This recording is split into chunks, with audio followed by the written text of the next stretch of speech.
Yeah, at least I muted this time. Yeah, guilty. Hi, Barry. Congratulations on first and second. I did not know about the flaming mountain. That's kind of interesting.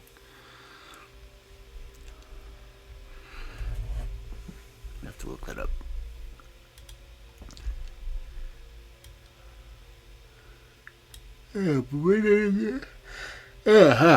Sorry.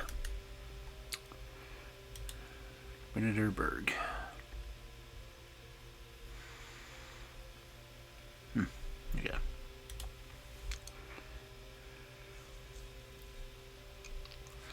I mean, I knew about the methane pit in Russia. I didn't know about the mine in Germany that's been burning.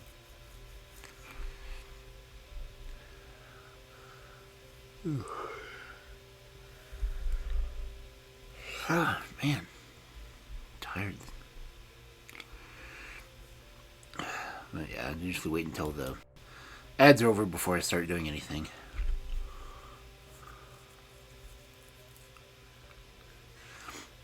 And the trivia thing came from frostytools.com, who's currently behind my bot. But they do interesting things. I'm kind of surprised they didn't do shoutouts. Guilty hasn't posted yet, so hasn't picked it up, but he's here. Hey, Guilty, post something.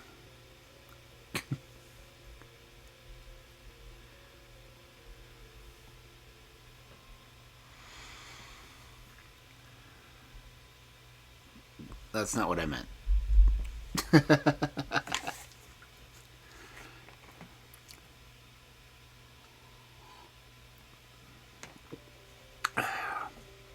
No, that's something.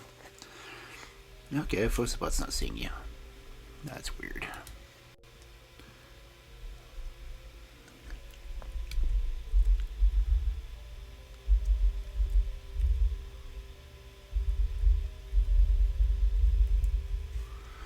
Now let's see what it does.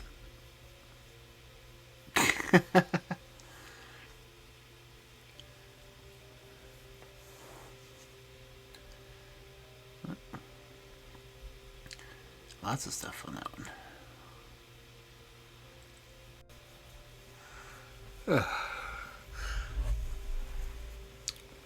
The Frosty Tools actually does that, so it's interesting.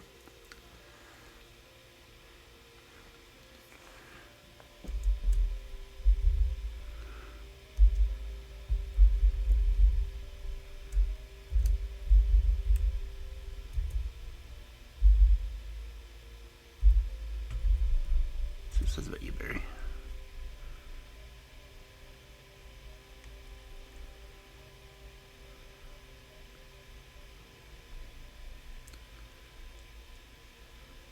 Interesting.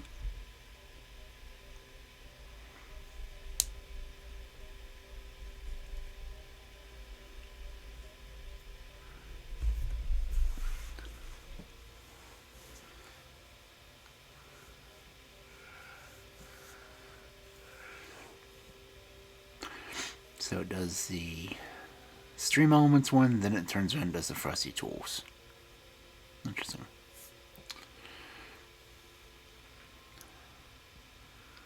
Let's see, 9 o'clock.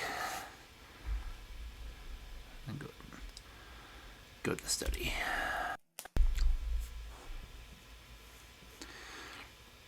Yeah, the Frosty Tools comes up with some pretty interesting ones. So.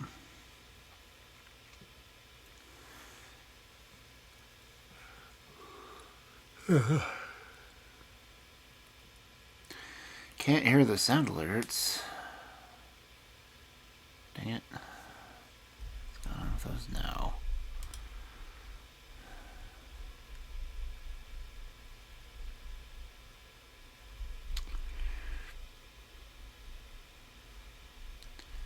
I'm definitely hearing them.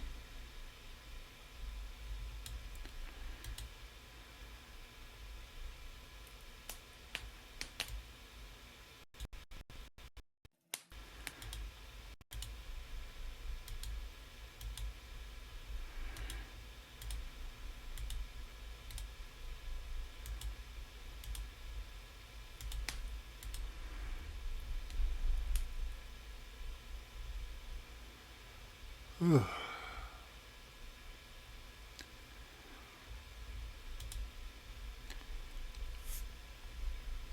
you go and try it again. Let me try one real quick.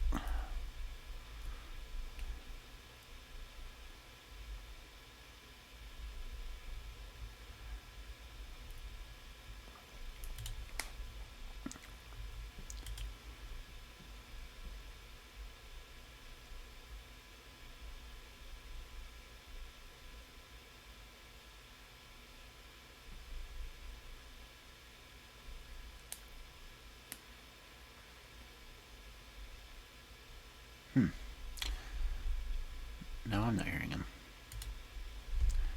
Hold on. I was got my volume turned down.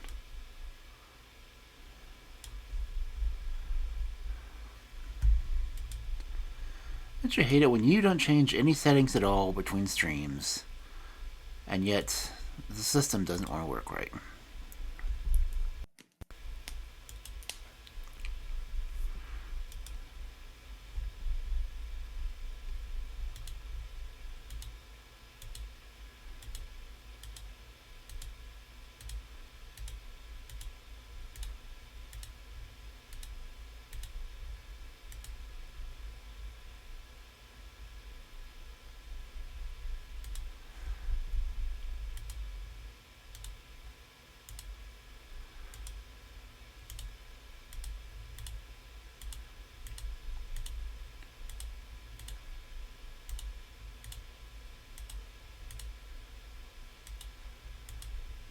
Go through and refresh them all. Not only sound alerts, I've got several different alert systems going.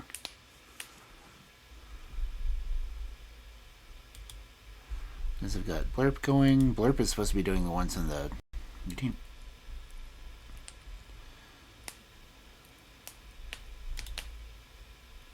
Is this one supposed to be Blurp?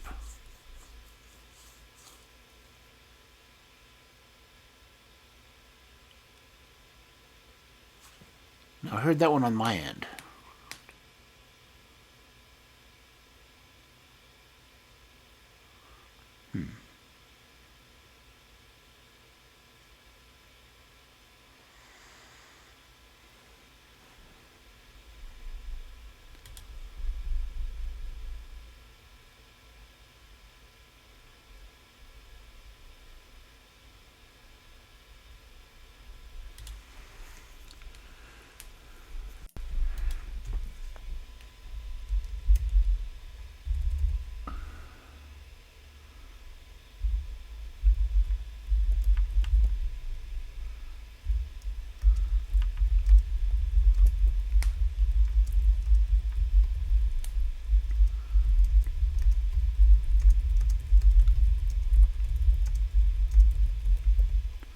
Sorry about how loud my keyboard is.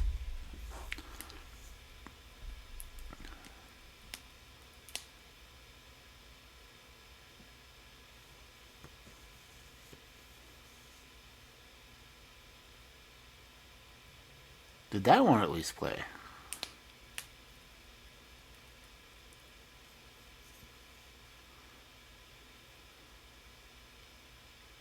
I guess not. That is weird.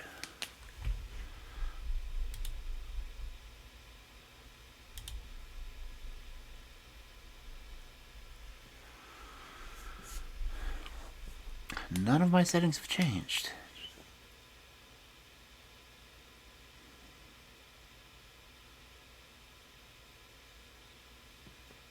Can you at least hear the fireplace?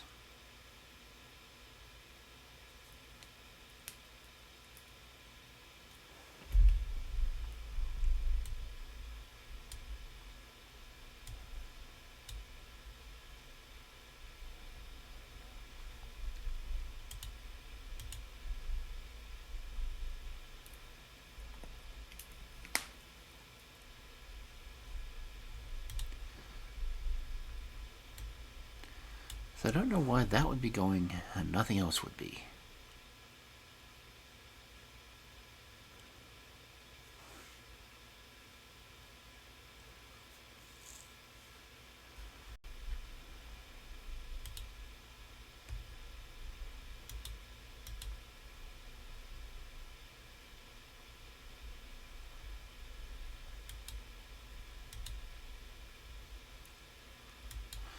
That's just it. They have their own channels. I shouldn't have to be doing desktop audio.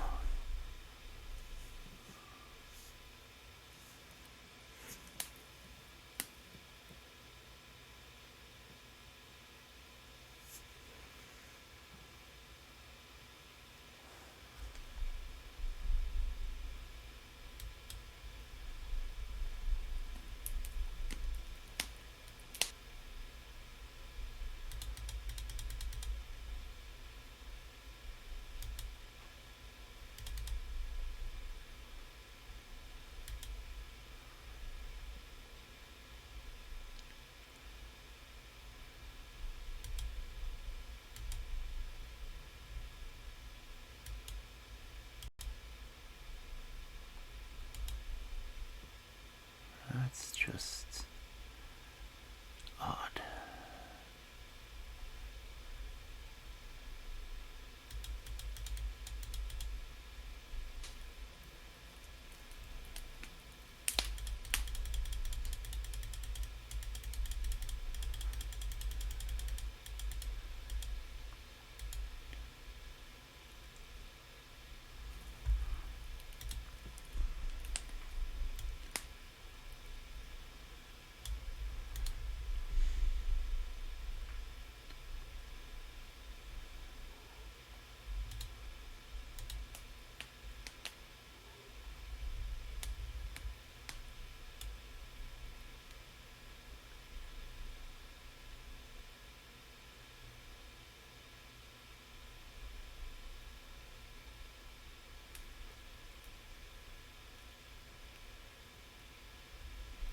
What the heck?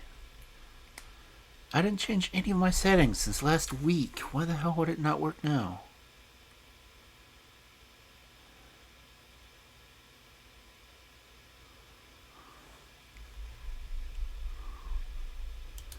Try over here again.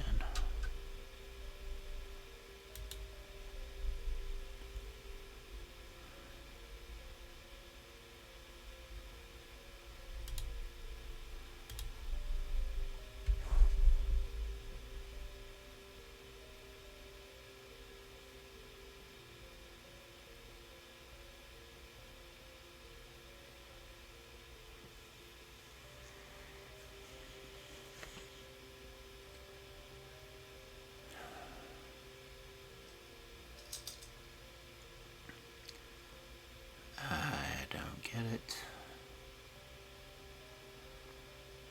This is not helping my depression much.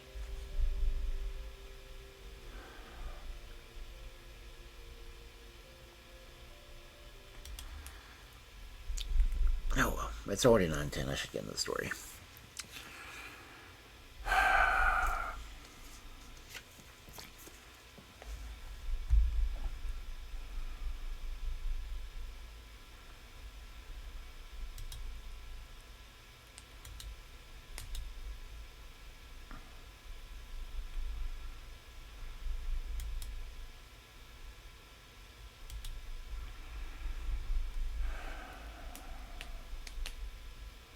And it's not letting me.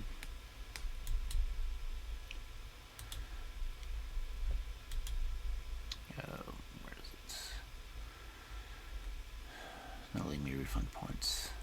Let's check this real quick.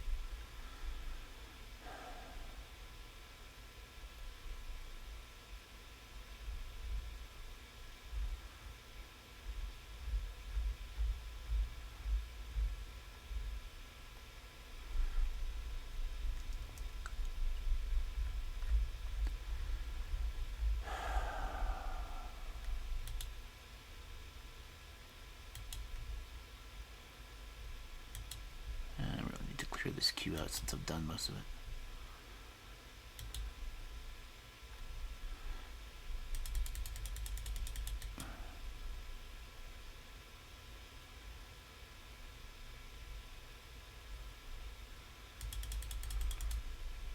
Damn, how many things do I have on here?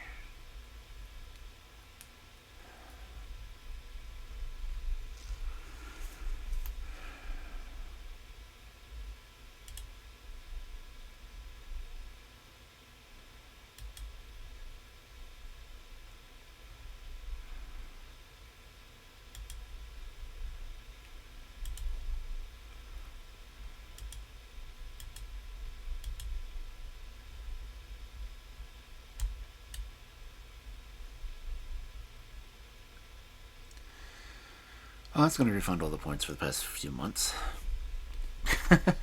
Oh well.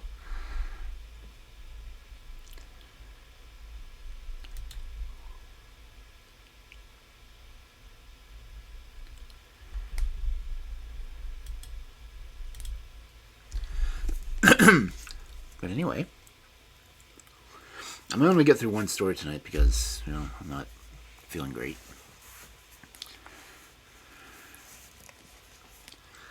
I have to hydrate again before I get into this.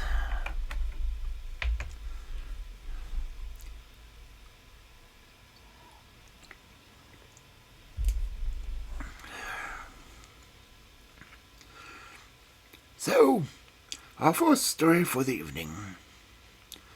The Adventure of the Dying Detective. Mrs. Hudson, the landlady of Mr. Sherlock Holmes, was a long-suffering woman.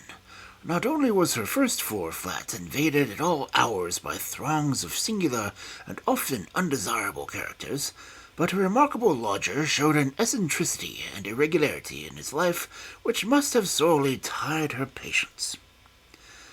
His incredible untidiness, his addiction to music at strange hours, his occasional revolver practice within doors, his weird and often malodorous scientific experimentations, and the atmosphere of violence and danger which hung around him made him the very worst tenant in London. On the other hand, his payments were princely. I have no doubt that the house might have been purchased at the price which Holmes paid for his rooms during the years that I was with him. The landlady stood in the deepest awe of him, and never dared to interfere with him, however outrageous his proceedings might seem. She was fond of him, too, for he had a remarkable gentleness and courtesy in his dealings with women. He disliked and distrusted the sex, but he always had a chivalrous opponent. Knowing how genuine was her regard for him, I listened earnestly to her story when she came to my rooms in the second year of my married life, and told me of the sad condition to which my poor friend was reduced. "He's dying, Mr. Watson," said she. "For 3 years he has been..." I am screwing up royally on this one. I'm going to start over. Anyone mind? Since I only got like 2 paragraphs.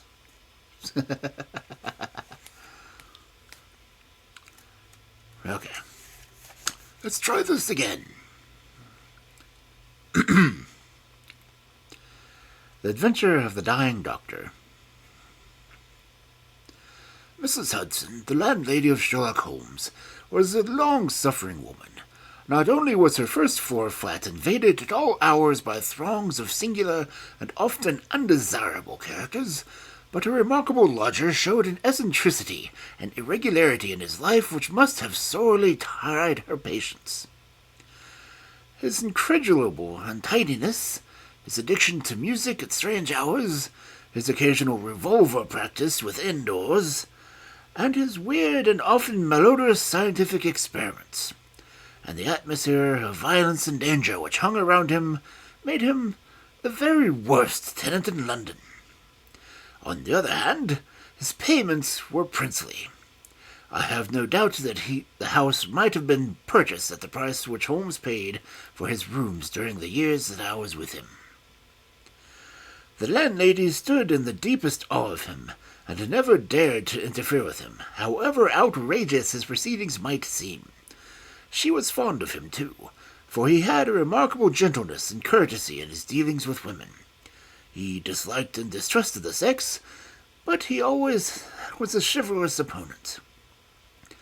Knowing how genuine her regard for him, I listened earnestly to her story when she came to my rooms in the second year of my married life, and told me of the sad condition in which my poor friend was reduced. "He's dying, Dr. Watson," said she. "For 3 days he has been sinking, and I doubt if he will see the last day. He would not let me get the doctor, This morning when I saw his bones sticking out of his face and his great bright eyes looking at me, I could stand no more of it. With your leave or without, Mr. Holmes, I am going for a doctor this very hour, said I. Let it be Watson, then, said he. I wouldn't waste an hour in coming to him, sir, or you may not see him alive. I was horrified, for I had heard nothing of his illness. I need to say nothing that I rushed for my coat and my hat, and we drove back as I asked for the details. There's little I can tell you, sir. He has been working at a case down on Rotherside, in an alley near the river, and he has brought his illness back with him. He took to his bed on Wednesday afternoon, and has never moved since. For these 3 days, neither food nor drink has passed his lips. My God, why didn't you call him a doctor? He wouldn't have it, sir. You know how masterful he is. I didn't dare to disobey him. But he's not long for this world, and you'll see for yourself the moment that you set eyes on him. He was indeed a deplorable spectacle. In the dim light of a foggy November day, the sick room was a gloomy spot. But it was that gaunt, wasted face staring at me from the bed which sent a chill to my heart. His eyes had the brightness of fever, and there was a hectic flush upon either cheek, and dark crusts clung to his lips. The thin hands upon the coverlets twitched incessantly. His voice was croaking and spasmodic. He lay listlessly as I entered the room, but the sight of me brought a gleam of recognition to his eyes. "Well, Watson, you seem to have fallen upon evil days," said he in a feeble voice, but with something of his old carelessness of manner. "My dear fellow," I cried, approaching him, stand back, said he, with a sharp, imperious voice which I had associated only with the moments of crisis. "If you approach me, Watson, I shall order you out of the house." "But why?" "Because it is my desire. Is that not enough?" Yes, Mrs. Hudson was right. He was more masterful than ever. It was pitiable, however, to see his exhaustion. "I only wish to help," I explained. "Exactly. You will help best by doing what you are told." "Certainly, Holmes." He relaxed the austerity of his manner. "Are you not angry?" he asked, gasping for breath. "Poor devil, how could I be angry when I saw him lying in such a plight before me?" "It's for your own sake, Watson," he croaked. "For my sake?" "I know what is the matter with me. It's a coolie disease from Sumatra, a thing that the Dutch know more about than we, though they have made little of it up to date. One thing only is certain. I am infallibly deadly, and it is horribly contagious." He spoke now with a feverish energy, the long hands twitching and jerking as he motioned me away. "Contagious by touch, Watson. That's it, by touch. Keep your distance, is always well." "Good heaven, Holmes! Do you suppose that such a consideration weighs with me for an instant? It would not affect me in the strange case of a stranger. Do you imagine it would prevent me from doing my duty to an old friend?" Again I advanced, but he repulsed me with a look of furious anger. "If you stand there, I will talk. If you do not, you must leave the room." I have so deep respect for the extraordinary qualities of Holmes that I have always deferred to his wishes, even when I least understood them. But now all my professional instincts were aroused. Let him be my master elsewhere. I at least was in his sick room. "Holmes," said I, "you are not yourself, a sick man, but a child, so I will treat you. Whether you like it or not, I will examine your symptoms and treat you for them." He looked at me with venomous eyes. "If I am to have a doctor whether I will or not, let me at least have someone to whom I have confidence," said he. "Then you have none in me?" "In your friendship, certainly. But facts are facts, Watson.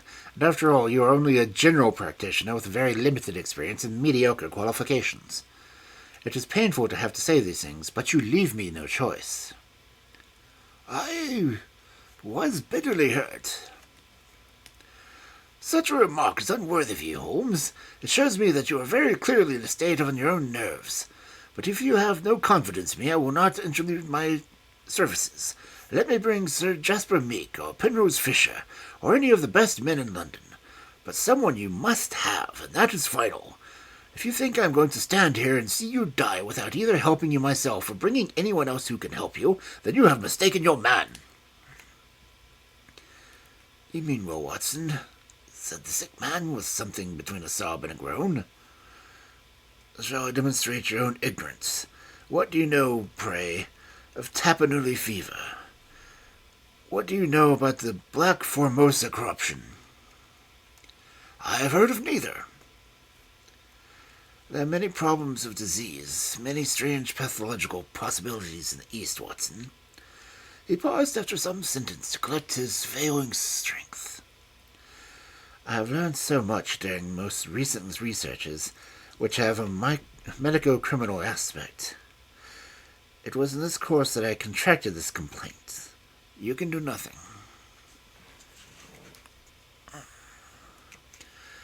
Possibly not, but I happen to know that Dr. Asentine, the greatest living authority upon tropical diseases, is now in London. All remonstrance is useless, Holmes. I am going this instant to fetch him. I turned resolutely to the door.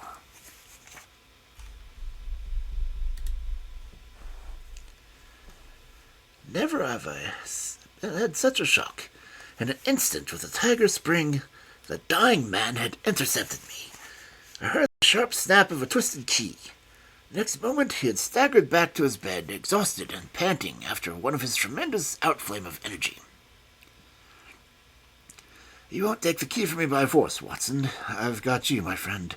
Here you are, and here you'll stay until I say otherwise. But I'll humour you. Oh, this little gasps, with terrible struggles for breath between. You've only been good to my heart. Of course, I know that very well. You shall have your way, but give me time to get my strength. Not now, Watson. Not now. It's 4 o'clock. At 6 you can go. This is insanity, Holmes. Only 2 hours, Watson. I promise you will go at 6. Are you content to wait? I seem to have no choice. None in the world, Watson. Thank you. I need no help in arranging the clothes. You will please keep your distance. Now, Watson, there's one other condition that I would make. You would seek help, not from the man you mentioned, but from the one that I choose. By all means. The first 3 sensible words you uttered since you entered my room, Watson. You'll find some books over there. I am somewhat exhausted. I wonder how a battery feels when it pours electricity into a non-conductor. At 6, Watson, we will resume our conversation. But it was destined to be resumed long before that hour, and in the circumstances which gave me a shock hardly second that caused by the spring of the door. I had stood for some minutes looking at the silent figure in his bed. His face was almost converted by the clothes, and he appeared to be asleep. Then, unable to settle down to reading, I walked slowly around the room, examining the pictures of celebrated criminals with which every wall was adorned. Finally, in my aimless perambulation, I came to the mantelpiece. A litter of pipes, tobacco pouches, syringes, penknives, revolver cartridges, and other debris was scattered over it. In the midst of all these was a small black and white ivory box with a sliding lid. It was a neat little thing, and I had stretched out my hand to examine it more closely when... It was a dreadful cry that he gave, a yell which might have been heard down the street. My skin went cold and my hair bristled at that horrible scream. As I turned, I caught a glimpse of the convulsed face and frantic eyes. I stood paralyzed, with a little box in my hand. "Put it down! Down this instant, Watson! This instant!" I said. His head shrank back down into the pillow, and he gave a deep sigh of relief as he replaced the box upon the mantelpiece. I hate to have my things touched, Watson. You know that I hate it. You fidget me beyond endurance. You, a doctor, you are enough to drive a patient to an asylum. Sit down, man, and let me have my rest. The incident left a most unpleasant impression upon my mind. The violent and causeless excitement, followed by this brutality of speech, so far removed from his unusual activity, showed me how deep that the disorganization of his mind. Of all ruins of that noble mind is that most deplorable. I sat in silent dejection until the stipulated time had passed. He seemed to have been watching the clock as well as I, for it was hardly 6 before he began to talk with the same feverish animation as before. "Now, Watson," said he, "have you any change in your pockets?" "Yes." "Any silver?" "A good deal." "How many half-crowns?" "I have 5. Too few, too few. Very unfortunate, Watson. However, such as you are, you can put them in your watch pocket, and all the rest of your money into your left trouser pocket. Thank you. It will balance you much better like that." This was raving insanity. He shuddered and again made a sound between a cough and a sob. "You will now light the gas, Watson, but you will be very careful that not for one instant shall it be more than half on. I implore you to be careful, Watson. Thank you. That is excellent. No, you do not need to draw the blind, for you will have to be kindness to place some letters of paper upon this table within my reach. Thank you. Now, some of that litter from the mantelpiece. Excellent, Watson. There's the sugar tongs there. Kindly raise the small ivory box with its assistance. Place it here among the papers. Good. You can now go and fetch Mr. Culverton Smith of 13 Lower Burke Street. To tell the truth, my desire to fetch a doctor had somewhat weakened, for poor Holmes was so obviously delirious that it seemed somehow dangerous to leave him. However, he wasn't eager now to consult the person named, as he had been obstinate in refusing. "Never heard the name," said I. Possibly not, my good Watson. It may surprise you to know that the man upon earth is the best versed in the disease, not a medical man, but a planter. Mr. Culverton Smith is a well-known resident of Sumatra, now visiting London. An outbreak of the disease upon his plantation, which was distant from medical aid, caused him to study it himself, with some rather far-reaching consequences.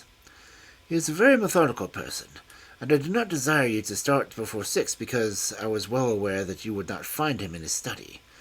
If you could persuade him to come here and give us the benefit of his unique experience with the disease, the investigation of which has been his dearest hobby, I cannot doubt that he could help me." I gave Holmes's remarks a consecutive whole, and will not attempt to indicate how they were interrupted by graspings for breath and those clutchings of his hand which indicated the pain from which he was suffering. His appearance had changed for the worse during the few hours that I had been with him.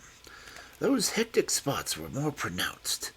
The eyes shone more brightly out of the darker hollows, and the cold sweat glimmered upon his brow. He still remained, however, the jaunty gallantry of his speech. To the last gasp he would always be the master. "You will tell him exactly how you left me," said he. "You'll convey me the very impression which is in your own mind, a dying man, a dying and delirious man. Indeed, I cannot think the whole bed of the ocean is not one solid mass of oysters, so prolific the creatures seem. I am wandering. Strange how the brain controls brain. What am I saying, Watson?" "My directions for Mr. Culverton Smith." Yes, I remember. My life depends upon it. Plead with him, Watson. There is no good feeling between us. His nephew, Watson. I had suspicious of foul play, and I allowed him to see it. The boy died horribly. He has a grudge against me. You will soften it, Watson. Beg him, pray him, get him here by any means. He can save me. Only he." I will bring him in a cab if I have to carry him down to it." "You will do nothing of the sort. You'll persuade him to come, and then you will return in front of him. Make any excuses to not come with him. Don't forget, Watson, you won't fail me. You never did fail me. No doubt there are natural enemies which limit the increase of the creatures. You and I, Watson, we have done our part. Shall the world, then, be overrun with oysters? No, no, horrible. You'll convey all that is in your mind." I left him full of the image of his magnificent intellect, babbling like a foolish child. He had handed me the key, and with a happy thought I took it with me lest he should lock himself in. Mrs. Hudson was waiting, trembling and weeping in the passage. Behind me, as I passed from the flat, I heard Holmes's high, thin voice and some delirious chant. Below, as I stood, whistling for a cab, a man came on me through the fog. "Is Mr. Holmes, sir?" he asked. It was an old acquaintance, Inspector Morton, of Scotland Yard, dressed in unofficial tweeds. "He is very ill," I answered. He looked at me in a most singular fashion. Had it not been too fiendish, I could have imagined that the glint of the fanlights showed exultation in his face. "I heard some rumor of it," said he. The cab had driven up, and I left him. Lower Burke Street proved to be a line of fine houses lying in the vague borderland between Notting Hill and Kensington. The particular one at which my cabin pulled up had an air of a smug and demure respectability in its old-fashioned iron railing and its massive folding door and its shining brasswork. All was keeping with the solemn butler, who appeared framed in a pink radiance of a tinted electric light behind him. "Mr. Culverton is in, Dr. Watson." "Very good, sir. I will take up your card." My humble name and title did not appear to impress Mr. Culverton Smith. Though the half-door opened, I heard a high, petulant, penetrating voice. "Who is this person? What does he want? Dear me, Staples, how often do I have to say that I am not to be disturbed in my hours of study?" There came a gentle flow of soothing explanation from the butler. "Well, I won't see him, Staples. I can't have my work interrupted like this. I'm not at home. Say so. Tell him to come in the morning if he really must see me." Again the gentle murmur. Well, give him that message. He can come in the morning, and he can stay away. My work must not be hindered." I thought of Holmes tossing upon his bed of sickness, and counting the minutes, perhaps, until I could bring help to him. It was not time to stand upon ceremony. His life depended on my promptness. Before the apologetic butler had delivered his message, I had pushed past him and was in the room. With a shrill cry of anger, a man rose from a reclining chair beside the fire. I saw a great yellow face, coarse-grained and greasy, with heavy double chin and two sullen and menacing grey eyes which glared at me from under tufted and sandy brows. A high, bald head had a small velvet smoking cap, poised coquettishly on one side of its pink curve. The skull was of enormous capacity, and yet, as I looked down, I saw to my amazement that the figure of the man was small and frail, twisted in the shoulders and back like one who has suffered from rickets in his childhood. "What's this?" he cried in his high, screaming voice. "What is the meaning of this intrusion? Didn't I send you word that I would see you tomorrow morning?" "I am sorry," said I, "but the matter cannot be delayed. Mr. Sherlock Holmes—" The mention of my friend's name has an extraordinary effect upon the little man. The look of anger passed in an instant from his face. His features became tense and alert. "Have you come from Holmes?" he asked. "I have just left him." "What about Holmes? How is he?" "He is desperately ill. That is why I have come." The man motioned me to a chair, and then turned to resume his own. As he did so, I caught a glimpse of his face in the mirror over the mantelpiece. I could have sworn that it was set in a malicious and abominable smile. Yet I persuaded myself that it must have been some nervous contraction which I had surprised, for he returned to me an instant later with a genuine concern upon his features. "I'm sorry to hear this," said he. "I only know Mr. Holmes through some business dealings which we have had, but I have every respect for his talents and his character. He is an amateur of crime, as I am of disease. For him the villain, for me the microbe. There are my prisons," he continued, pointing to a row of bottles and jars which stood upon a side table. "Among those gelatin cultivations, some of the most worst offenders of the world are now doing time."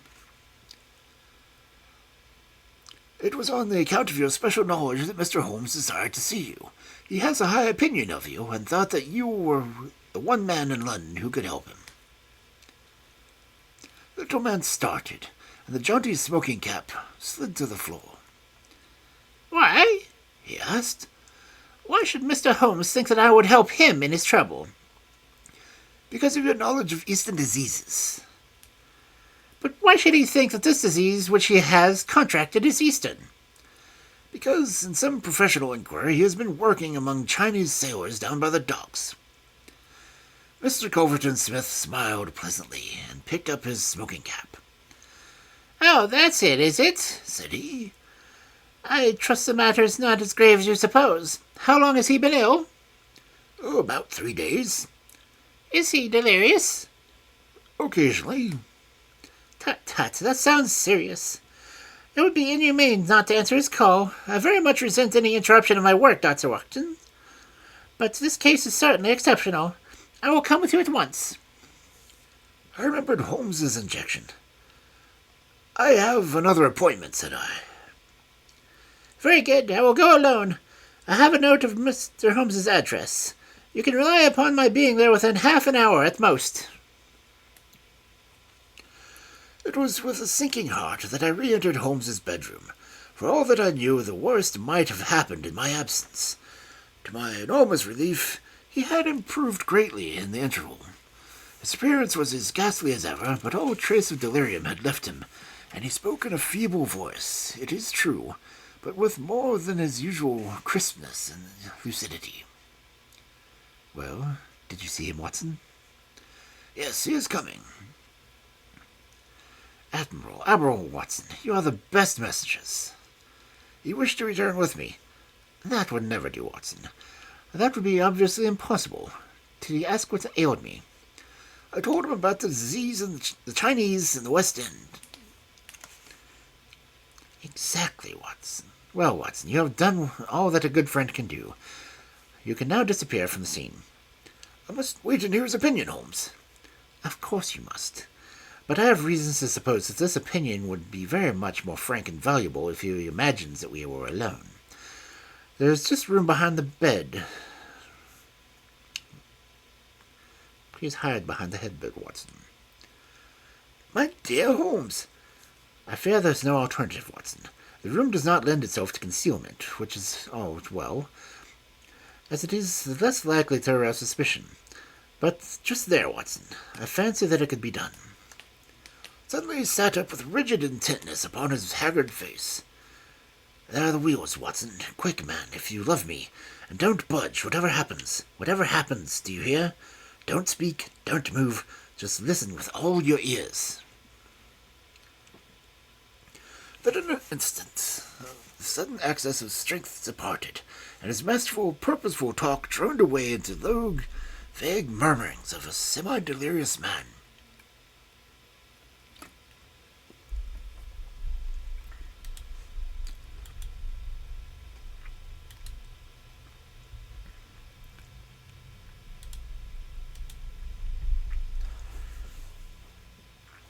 From the hiding place into which I had been so swiftly hustled, I heard the footfalls upon the stair, with the opening and closing of the bedroom door.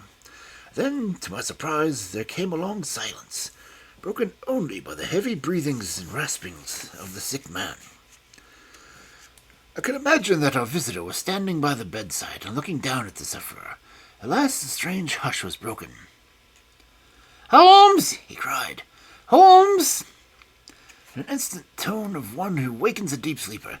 "Can't you hear me, Holmes?" There was a rustling, as if he had shaken a sick man roughly by the shoulder. "Is that you, Mr. Smith?" Holmes whispered. I hardly dared to hope that you would come." The other laughed. "I should imagine not," said he. "And yet, you see, here I am. Coals of fire, Holmes, coals of fire." "It is very good of you, very noble of you. I appreciate your special knowledge." Our visitor sniggered. "You do. You are, fortunately, the only man in London who does. Do you know what the matter is with you?" "The same," said Holmes. "Ah, you recognize the symptoms?" "Only too well." "Well, I shouldn't be surprised, Holmes. I shouldn't be surprised if it were the same. A bad lookout for you if it is. Poor Victor was a dead man on the 4th day, a strong, hearty young fellow. It was certainly, as you said, very surprising that he should have contracted it and out of the way.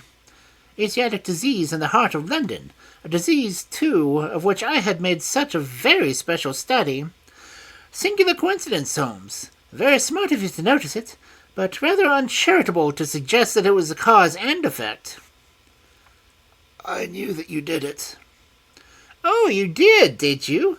Well, you couldn't prove it, anyhow.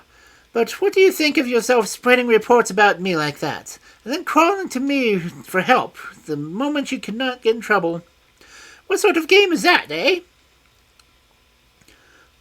I heard the rasping, labored breath of the sick man. "Give me the water," he gasped. "You're precious near your end, my friend, and I don't want you to go until I've had a word with you. That's why I give you water. There, don't slop it about. That's right. Can you understand what I say?" Holmes groaned. "Do what you can for me. Let bygones be bygones," he whispered. "I'll put the words out of my head. I swear I will. Only cure me, and I'll forget it." "Forget what?" "Well, about Victor Savage's death. You as good as admitted just now that you had done it. I'll forget it." "You can forget it or remember it just as you like. I don't see you in the witness box. Quite another shaped box, my good Holmes, I assure you. It matters nothing to me that you should know how my nephew died. It's not him we are talking about. It's you." "Yes, yes." "The fellow who came for me, I've forgotten his name, and said that you contracted it down in the East End among the sailors." "I can only account for it so." "You're proud of your brains, Mr. Holmes, are you not? Think yourself smart, don't you? You came across someone who was smarter this time. Now cast your mind back, Holmes. Can you think of no other way that you might have got this thing?" "I can't think. My mind is gone. For heaven's sake, help me." "Yes, I'll help you. I'll help you to understand just where you are and how you got there. I'd like you to know before you die." "Give me something to ease my pain." "Painful, is it? Yes, the coolies used to have some squealing towards the end. It takes you cramp, I fancy." Yes, it's a cramp." "Well, you can hear what I say anyhow. Listen now. Can you remember any unusual incident in your life just about the time your symptoms began?" No, nothing." "Think again." "I'm too ill to think." "Well, then, I'll help you. Did anything come by post?" "By post?" "A box, by chance?" "I'm fainting. I'm gone." "Listen, Holmes. There was a sound as if he was shaking the dying man, and it was all that I could do to hold myself quiet in my hiding place." "You must hear me. You shall hear me. Do you remember a box? An ivory box that came on Wednesday. You opened it. Do you remember?" Yes, I opened it. With a sharp spring inside. Some joke." "It was no joke, and it will cost you. You fool, you could have had it, and you gave it. Who asked you to cross my path? If you had left me alone, I would not have to hurt you." "I remember," Holmes grasped. "Spring, it drew blood. Sparks. It's on the table. The very one, by George! And it may as well leave the room in my pocket. Here goes your last shred of evidence. You now have the truth now, Holmes, and you can die with knowing that I killed you. You knew too much of the fate of Victor Savage, so I have sent you to share it. You are very near your end, Holmes. I will sit here, and I will watch you die. Holmes's voice had sunk to an almost inaudible whisper. What is that? Said Smith. Turn up the gas. Ah, the shadows begin to fall, do they? Yes, I will turn it up, that I may see you end. Is there any other little service that I can do you, my friend? A match and a cigarette. I nearly called out in my joy and my amazement. He was speaking in his natural voice, a little weak perhaps, but it was the very voice I knew. There was a long pause, and I felt that Culverton Smith was standing in silent amazement, looking down at his companion. What's the meaning of this? I heard him say at last in a dry, rasping voice. The best way of acting successfully is to be part of it, said Holmes. I give you my word that for 3 days I have tasted neither food nor drink, until you were good enough to pour me out a drink out of that glass of water. But it is the tobacco which I find irksome. Ah, here are some cigarettes.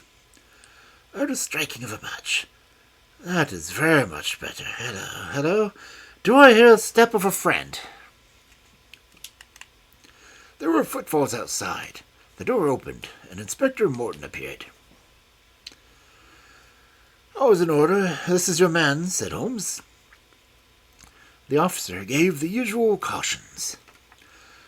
I arrest you on the charge of the murder for one Victor Savage, he concluded. And you might as well add the attempted murder of one Sherlock Holmes, remarked my friend with a chuckle. To save an invalid trouble, Inspector, Mr. Culverton was good enough to give me a signal by turning up the gas. By the way, the prisoner has a small box in his right-hand pocket of his coat, which it would be as well to remove. Thank you. I can handle it gingerly if I were you. Put it down here. It may play a part of the trial. There was a sudden rush and a scuffle, followed by the clash of iron and the cry of pain. You only get yourself hurt, said the inspector. Stand still, will you? There was a click of the closing handcuffs. A nice trap, cried the high, snarling voice. It will bring you on to the dock, Holmes, not me. He asked me to come here to cure him. I was sorry for him that I came, but he will pretend, no doubt, that I have said anything which may be invented by which to corroborate his insane suspicions. You can lie as you like, Holmes. My word will always be as good as yours. Good heavens, cried Holmes. I'd totally forgotten him. My dear Watson, I owe you 1,000 apologies. To think that I should have overlooked you. I need not introduce you to Mr. Culverton Smith, since I understand that you met somewhat earlier this evening. Have you the cab below? I will follow you when I am dressed, for I may be of some use at the station. I never needed it more, said Holmes, as he refreshed himself with a glass of claret and some biscuits in the intervals of the toilet. However, as you know, my habits are irregular, and such a feat means to me less than to most men. It was very essential that I should impress Miss Hudson with the reality of my condition, since she was to convey it to you, and you in turn to him. You won't sound offended, Watson. You will realize that among your many talents dissimulation finds no place, and that is why if I had shared my secret with you, you never would have been able to impress Smith with the urgency of his presence, which was a vital point in the whole scheme. Knowing his vindictive nature, I was perfectly certain that he would come to look upon his handiwork. But your appearance, Holmes, your ghastly face. 3 days of absolute fast does not improve one's beauty, Watson. For the rest, there is nothing which a sponge may not cure. With Vaseline upon one's forehead, belladonna in one's eyes, and rouge on one's cheekbones, the crust of beeswax round one's lips, a very satisfying effect can be produced. linger on a subject upon which I sometimes thought of writing a monograph. A little occasional talk about half-crowns, oysters, and any other extraneous subjects produces a pleasing effect of delirium. But why would you not let me come near you, since there was no truth of infection? Can you ask, my dear Watson? Do you imagine that I have no respect for your medical talents? Could I fancy that your astute judgment would pass a dying man who, however weak, had no rise of pulse or temperature? At 4 yards I could deceive you. If I failed to do so, who would bring my smith within gasp? No, Watson, I would not touch that box. You can see just if you were sideways, where a sharp spring like a viper's tooth emerges as you open it. I dare say it was some such advice that the poor savage, who stood upon his muster and reversion, was done to death. My correspondence, however, is, as you know, a varied one, and I am somewhat upon my guard against any packages within reach of me. It was clear to me, however, that by pretending that he had really succeeded in his design, I might surprise a confession. That pretense I have carried out with the thoroughness of the true artist. Thank you, Watson. You must help me on with my coat. When we have finished at the police station, I think that something nutritious as Simpson's would not be out of place.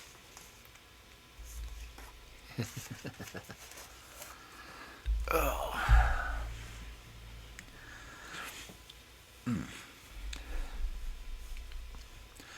Ooh, I finished just in time before the ads start popping up.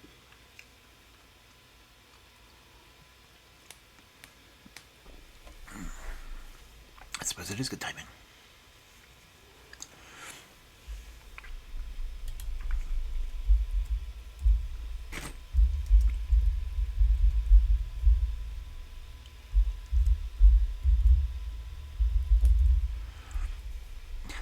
Can't spell. I do a shadow for legacy.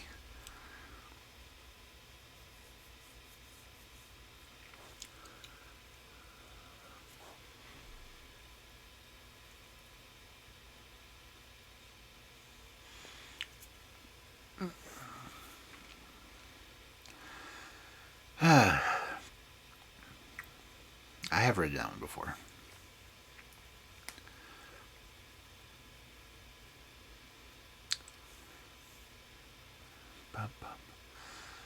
So, I hope everyone's having a good evening. Feeling a little bit better.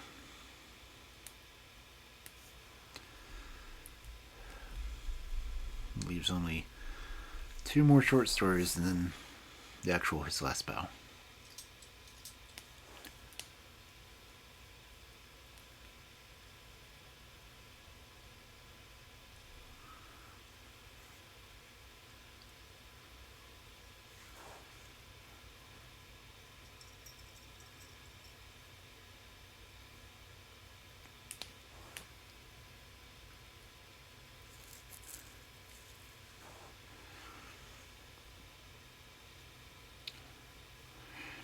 I wonder if I can change the length of the messages.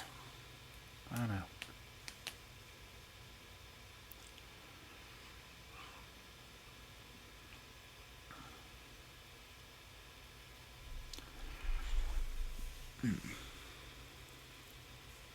So any subscribers that are not having to be behind the commercials, should I do a second story, or at least try to, or leave it go for this one for the night?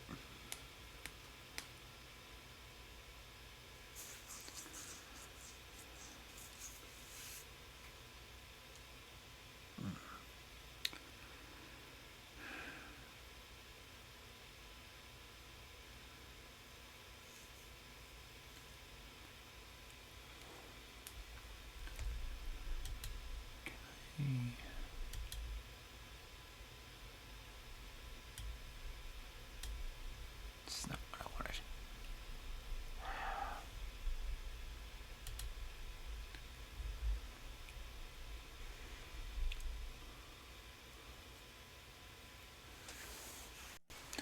I wonder why Kill didn't do trivia this time. Or did she?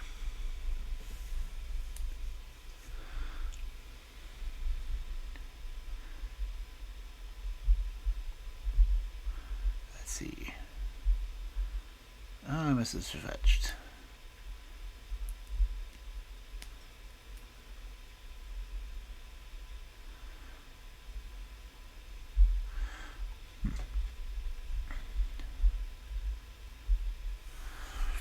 So should I try to do a second story tonight?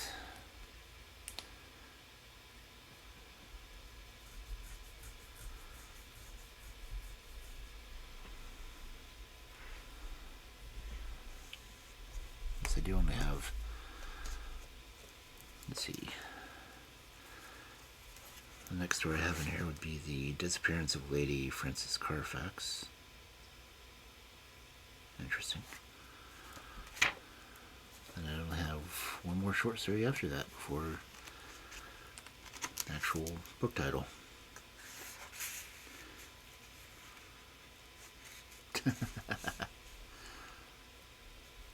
Gonna play.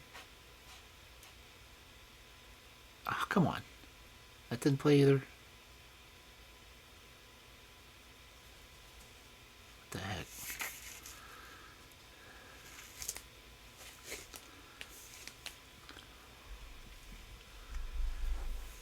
Why did that one even play?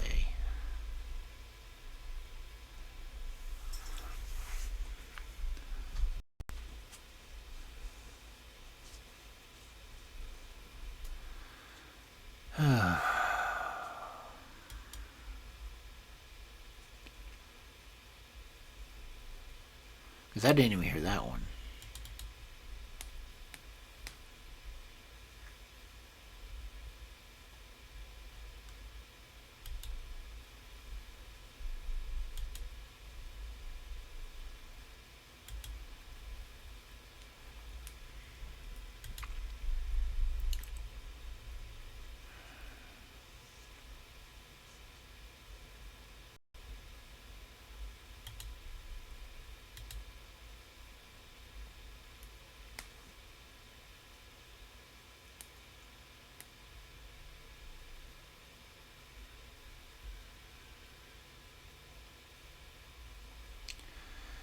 Yeah, that wouldn't even show.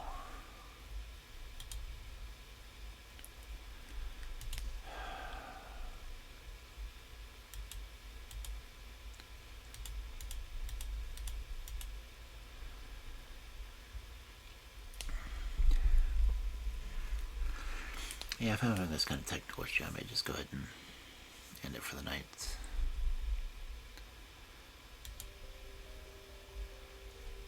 Just want to see if it works on the screen. It's all the same settings.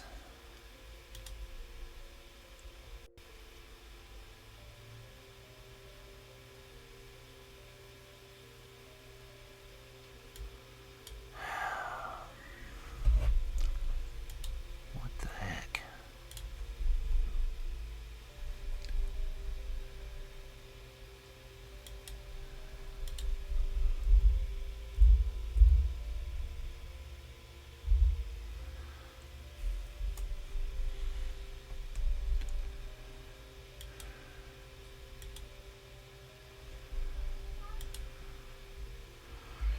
How could it go from me hearing it to now not playing at all without changing any settings?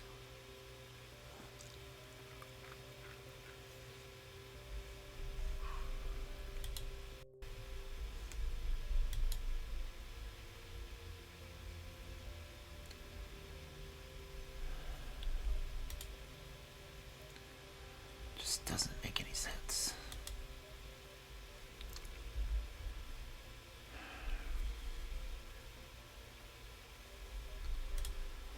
Let's see, that one's blurb. This one's sound alerts.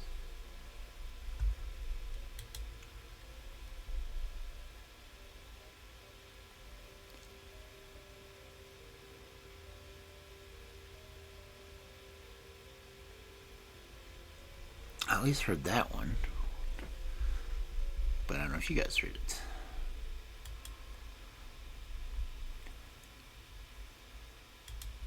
And Scooby-Doo is blurb.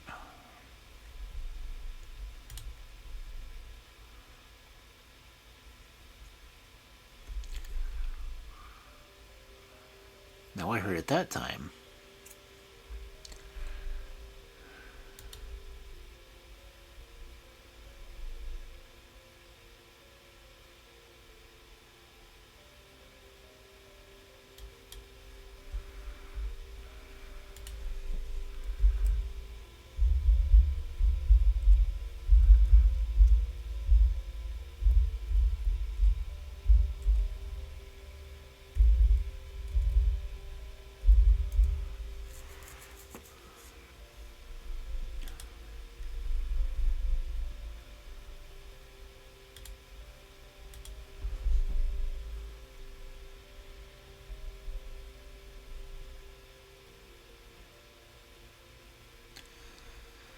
Okay, I heard it that time.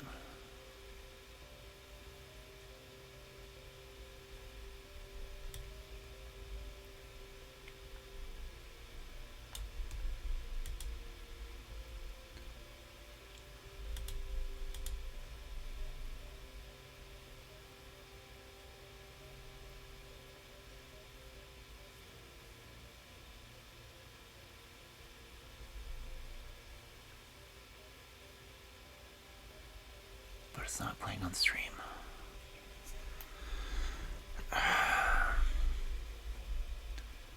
Honestly, this is the kind of thing that just makes you want to give up. And before I do that, let's just go ahead and switch over here. Does anyone have any suggestions? I don't know who was on. No. It's like dusk just came on.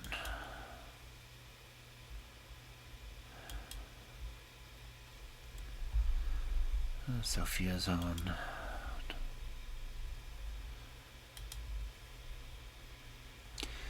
Yeah, let's read Sophia. She's starting to go over travels today. Oh, excuse me.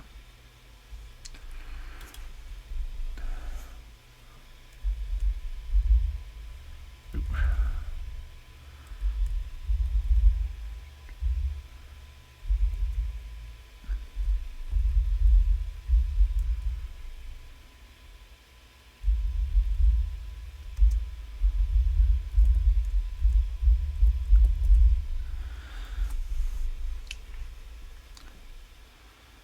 I guess I will.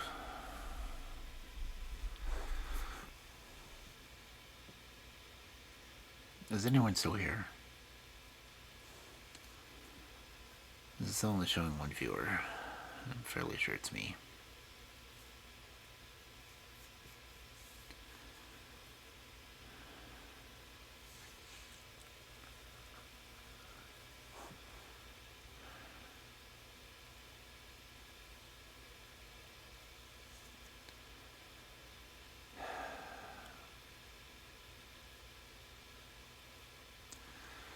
Okay, I'm just not gonna read.